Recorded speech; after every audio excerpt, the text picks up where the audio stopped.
zona que tiene muchas terminaciones nerviosas y va a generar mucho dolor, ¿listo? Pero en la literatura no la toman con tanto porcentaje. ¿Por qué? Porque esa zona no se ve. Ellos le dan porcentaje es a las zonas donde más se ven. Por ejemplo, usted con la ropa, con un pantalón, usted no le van a ver los genitales. Pero si usted tiene una quemadura en la cara, obviamente eso se va a ver para toda la gente, ¿listo?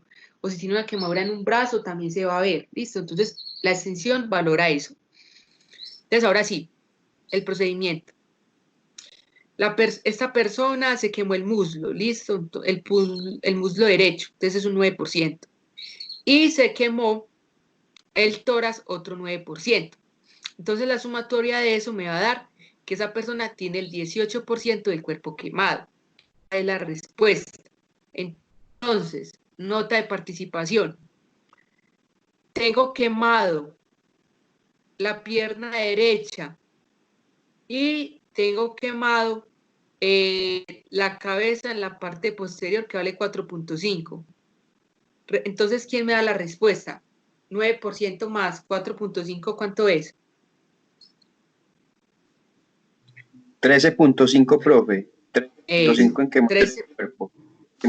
13.5 quemado el cuerpo. Muy bien, Andrés Felipe. Es ese. Es el 13.5% del cuerpo está quemado. Ahí ya comprendieron. Cuando le dicen a uno, ah, no, es que esa persona está quemado todo el 13% del cuerpo y tiene quemaduras de una profundidad de 3er grado. Ya saben, listo. Eso es lo que pasa con las quemaduras. Bueno, ¿cómo podemos rescatar a una persona que está electrocutada? Entonces, primero, procurar pararse en una superficie de caucho. Obviamente esto nos va a servir de aislamiento. ¿Listo? Y nos va a evitar pues que nos encalambremos con esa persona. Luego, utilizar un objeto de madera o plástico. Esto va a permitir pues que no nos electrocutemos y que haya un medio de aislamiento. Sin pérdida de tiempo, conduzca a la persona al centro asistencial más cercano. ¿Listo? Entonces, cuando nosotros, eso ya pues en el caso pues de una electrocución. Ahora vamos a hablar de una insolación. La insolación se refiere pues cuando estamos expuestos al calor, listo, al sol. ¿Qué puede pasar cuando hay una insolación? Hay dolor de cabeza, obviamente porque se presenta una deshidratación, la persona suda, y también porque en el cerebro tenemos unas membranitas que yo ya les había hablado de ellas en clase, que se llama la vía madre. Las voy a poner aquí. Vía madre, dura madre y aracnoide. Esas membranitas son las que recubren el cerebro. Ellas tienen un líquido que se llama el líquido cefalorraquídeo y ese líquido en gran medida es agua. Entonces, cuando hay mucho calor, esas meninges se crenan, o sea, pierden esa agua y va a generar el dolor de cabeza. Se puede generar mareos, fiebre, deshidratación y calambres. ¿Listo? Por allá los calambres, les voy a mencionar unas cositas que son fisiológicas, pero ustedes no tienen pues como necesidad de aprendérselas, simplemente que se aprendan una de ellas, que es la más importante. Entonces, para que un músculo funcione necesita de piruvato, glucólisis, acetilcoenzima A y ácido láctico. Esas cositas son las que permiten la funcionalidad del músculo. Cuando hay un aumento de esas sustancias en el músculo, se genera el calambre, específicamente el ácido láctico, es el que quiero que se aprendan. El ácido láctico es el que genera el calambre, ¿listo? El ácido láctico. Entonces, ¿qué hace? Esa sustancia se acumula en el músculo, hace que el músculo se contraiga, ¿cierto? El músculo se contrayó y hay que hacer un estiramiento, porque si no se hace el estiramiento, la persona va a seguir encalambrada. Entonces, se estira y obviamente el músculo vuelve a su forma normal. ¿Qué pasa con esto?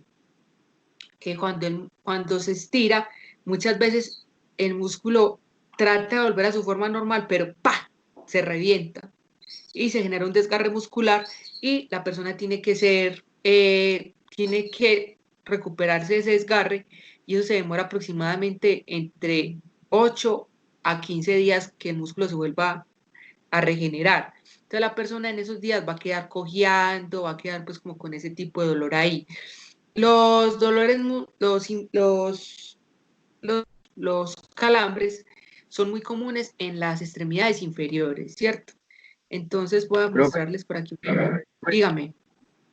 por causa de de los calambres también hay encogimiento de los tendones. Sí, también hay encogimiento de los tendones, claro, porque obviamente no va, o sea, si del dolor el tendón se va a contraer también. Entonces, cuando el calambre a uno no es capaz de estirar, entonces el tendón también se compromete. Listo. Muy bien, Felipe.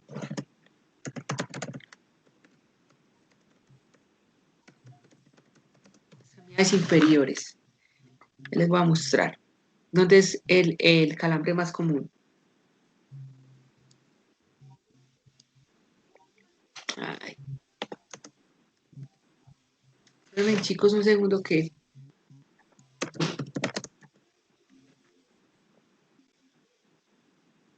¿Dónde se presentan más cotidianamente los calambres? Bueno, aquí tenemos una pierna. Entonces, los calambres más comunes se presentan en esta zona, en el gastrocnemio, o conocido también como los gemelos. Entonces, esta zona se produce mucho calambre acá en el gemelo y en esta zona de acá, en los isquiotibiales y el bíceps femoral. En esas dos zonas es donde más se presentan los calambres en uno. ¿Listo? Incluso voy a ver si las puedo, a ver si las tengo en las imágenes, se las mando. Ah, no. No la tengo, pero se las voy a enviar. Espérenme un segundo, chicos.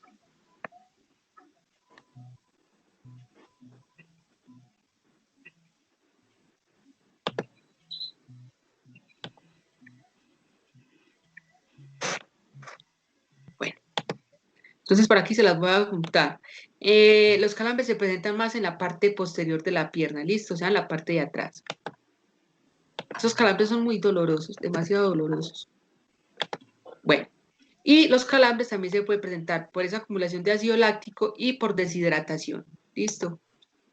Bueno, entonces, ¿qué debemos hacer ante una quemadura o una electrocución o una insolación? Entonces, lo que debemos hacer es que si la ropa arde, se debe colocar en la víctima una manta, ojalá esté mojada, obviamente va a disminuir el dolor. Otra cosa importante, chicos, que se me pasó, y discúlpenme, las personas que tienen quemaduras, ¿cierto? Específicamente, pues, las quemaduras grado 3 y grado 2, que son las más graves, esas personas, por lo regular, siempre mueren por dos cosas, por infección y un segundo, por infección y por deshidratación. Entonces, las personas mueren a causa de quemaduras por infección y deshidratación, para que lo tengan ahí. Listo. Bueno, entonces sigamos. Entonces, bueno, obviamente se puede cubrir a la persona con un abrigo grande, ojalá esté húmedo. Si, por ejemplo, tenemos a la mano un grifo, introducir pues la parte que esté quemada, porque lo que es el agua y el viento mejora el dolor.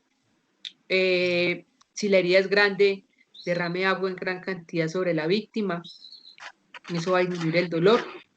Nunca aplique ungüento sobre la herida, o sea que, como decían las abuelitas anteriormente, echémosle talco o echémosle café o pólvora, que con eso tiene. No, eso está mandado a recoger. Incluso hay personas que son muy, como les digo yo, muy locas, porque en las heridas incluso les echan alcohol. O sea, ese alcohol no se puede utilizar. Listo. Ese alcohol genera irritación. Dime. En una quemadura de tercer grado no se puede hacer un empaquetamiento, ¿cierto que no? O en cualquier, no. No, ¿sabes por qué no se puede hacer empaquetamiento? Primero, o bueno, sí se puede hacer, pero siempre y cuando tú estés humedeciendo constantemente la gasa, listo, o el trapo, tiene que estar totalmente, ¿cómo? Pero es que la gasa se pega de la piel. Eso era Sí. lo que te quería decir. Entonces, Si tú haces con la gasa o con la compresa y la compresa está seca, obviamente la herida va a estar sacando fluidos, que fue lo que yo les dije, que la persona se deshidrata. Entonces hay pérdida de electrolitos y de agua. Entonces si tú colocas la gasa seca, esa gasa se va a pegar y en el momento de retirarla va a generar un trauma y va a generar demasiado dolor. ¿Qué se puede hacer? Si tienes una persona con una quemadura, grado 3, es colocar la gasa, pero que esa gasa esté totalmente húmeda y echarle agua para evitar pues el dolor. Eso pues mientras se lleva la persona a la unidad de emergencia. ¿Listo? Pero ¿qué te sugiero? Que lo ideal es que no utilices gasa. Sí se puede hacer, pero no. ¿Por qué te digo que no? Como yo les dije en la clase de heridas, en la clase de curación, recuerda que cuando tú utilizas una gasa, cuando tú utilizas un algodón, a veces hay pedacitos de esas fibritas que se quedan ahí adheridos a la herida y esos pedacitos de fibrita va a generar infección. ¿Listo? Entonces no es lo indicado. Pero en la herida sí puedes hacer con la gasa, pero tiene que estar muy, muy, muy húmeda y estarlo humedeciendo. ¿Listo? Profe, Hola. es muy común los machucones de dedos en diferentes centros de trabajo y muchas veces eso se pone moretado y se levanta la uña. ¿Cuál sería el protocolo a seguir en esas circunstancias? Bueno, hay es primero que todo hay que llevarlo pues a emergencias, a la unidad de emergencias. Ellos allá dicen, le arrancamos o no la uña, y entonces ellos allá se la sacan. Obviamente porque la uña no va a crecer de la manera adecuada. Hay unos médicos que se llaman podólogos, que son aquellos que estudian las uñas y estudian los hongos, y ellos, espérenme un segundo, ellos ellos son los que miran cómo están las uñas, ¿cierto? Si tienen hongos, si tienen ese tipo de heridas, entonces ellos dicen, no, saquémosle la uña que eso vuelve a crecer. O sea, el procedimiento a seguir sería arrancarle la uña a la persona, listo, en ese caso. O sea que ahí no se puede poner lo que normalmente ponen, que el microporo o cosas así, Sino que es que o cosas lo que tú así. tienes que aprender a diferenciar es cómo está la herida, ¿cierto? La herida puede estar de diferentes formas. Si, por ejemplo, la herida está en la uña, ¿cierto? Sino que es que aquí no se ve muy bien, pero digamos que, por ejemplo, mi uña y la herida la tengo en esta zona, aquí en la parte inferior, o sea, en la parte proximal al corazón, en la parte proximal al corazón, tengo la herida acá, obviamente esa uña está deteriorada completamente, esa uña hay que arrancarla. Listo. Si por ejemplo la uña está en la parte distal, o sea, en esta zonita de aquí al principio, eh, se puede mirar con un corta uñas a ver si se puede pulir o no. Eso es dependiendo pues de la herida, ¿cierto? Entonces ya, si se le saca la uña o no, pues se puede colocar un microporo. Es que es dependiendo de la gravedad de la herida, ¿cierto? Si tú ves que la herida es muy grave, hay que llevar. Si no, si está sangrando muy leve, entonces se puede colocar el microporo. Simplemente hay que mirar es cómo está la herida. Si uno mira la herida y le pone lógico, uno dice, bueno, esto le puede servir o esto no le puede servir y hay que llevarlo a la unidad de emergencias, ¿listo? Siempre hay que tratar de identificar cómo está la uña, ¿listo? O la herida específicamente. Entonces, cuando hay heridas graves, obviamente hay que llevarlo sí o sí. Por ejemplo, una herida grave puede ser una herida por abulsión. Recuerda que hablamos que la abulsión son heridas producidas por maquinaria, que son pues heridas graves que hay que llevar de inmediato pues al servicio de urgencias o emergencias. Bueno, entonces se puede utilizar una manta mojada, listo, o sumergir la herida, la extremidad o la parte quemada en agua. Ya hablamos que no se puede aplicar ningún tipo de ungüento.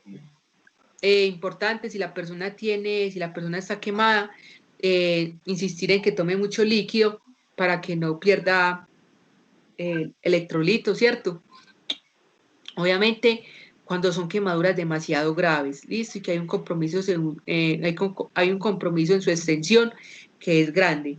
Si es una herida, por ejemplo, que uno se quemó en la casa con el sartén, pues obviamente usted no se va a deshidratar quemoncito pequeño. Pero si es una herida grado 3, que es una extensión, por ejemplo, del 50% del cuerpo, hay que insistirle a la persona que tome líquido, ¿listo? Igual cuando se lleva a la unidad de emergencias, se canaliza y se pasa solución salina bastante para que no haya deshidratación, ¿listo? En el caso de una quemadura, si hay ampollas, no las rompa, mejor dicho, que las rompan allá en la unidad de emergencia, porque si uno lo hace va a generar mucho más dolor. Entonces en la unidad de emergencia se maneja una hoja de bisturí y con esa hoja de bisturí se empieza a quitar ese cuerito o esa ampolla que está quemada, ¿cierto? Que nos generó la quemadura. Ese proceso se llama debridamiento, por si quieren leer de él, debridamiento, ¿listo? Eso es para quitar pues como el tejido muerto. En este caso pues las ampollas.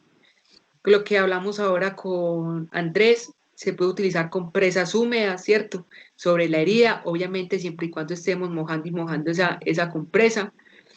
Conduzca a la persona a un sitio aireado, eso quiere decir que recuerden que en el ambiente, cuando hay bastante aire, nos disminuye el dolor. Nunca masajee la zona afectada, obviamente porque va a generar dolor. Hay dos sustancias importantes que se pueden usar en una quemadura. Si es una quemadura muy leve, por ejemplo, grado 1, que hay compromiso de la epidermis, que puede ser una quemadura por insolación, se puede utilizar el acetato de aluminio, listo. Pero ya en quemaduras, por ejemplo, grado 2 y grado 3, se utiliza el sulfaplata, listo, que es una crema que la vende. Y por último, llevar a la persona a la unidad de emergencias, listo.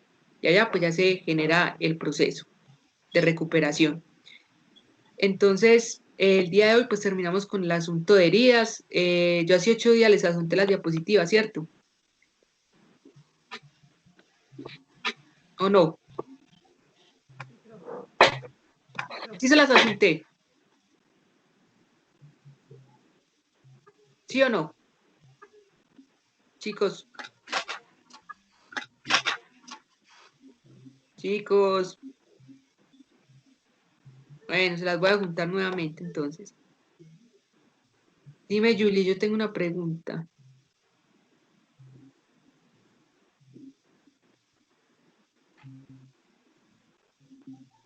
Ah, bueno. Eso es una cosa nueva, lo que tú me estás diciendo de que se utiliza la placenta para ayudar a recuperar las heridas, específicamente las quemaduras. Sí, es un estudio que se está realizando y al parecer sí ha sido pues como un proceso bueno, sino que lo que pasa es que la placenta tiene muchos nutrientes dentro de ella, incluso pues lo que hace la placenta es ayudar como a regenerar esa quemadura o ese tejido muerto.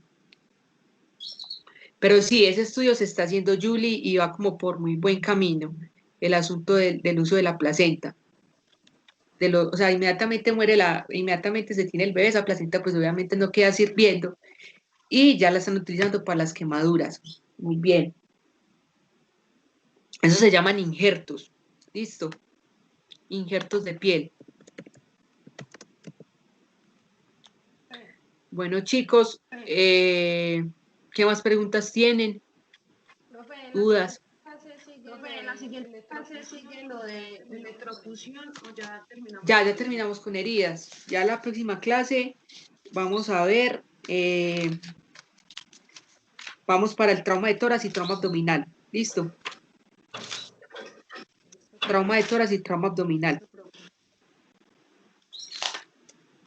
La próxima clase. Porque también es un tema pues que va adherido al asunto de heridas.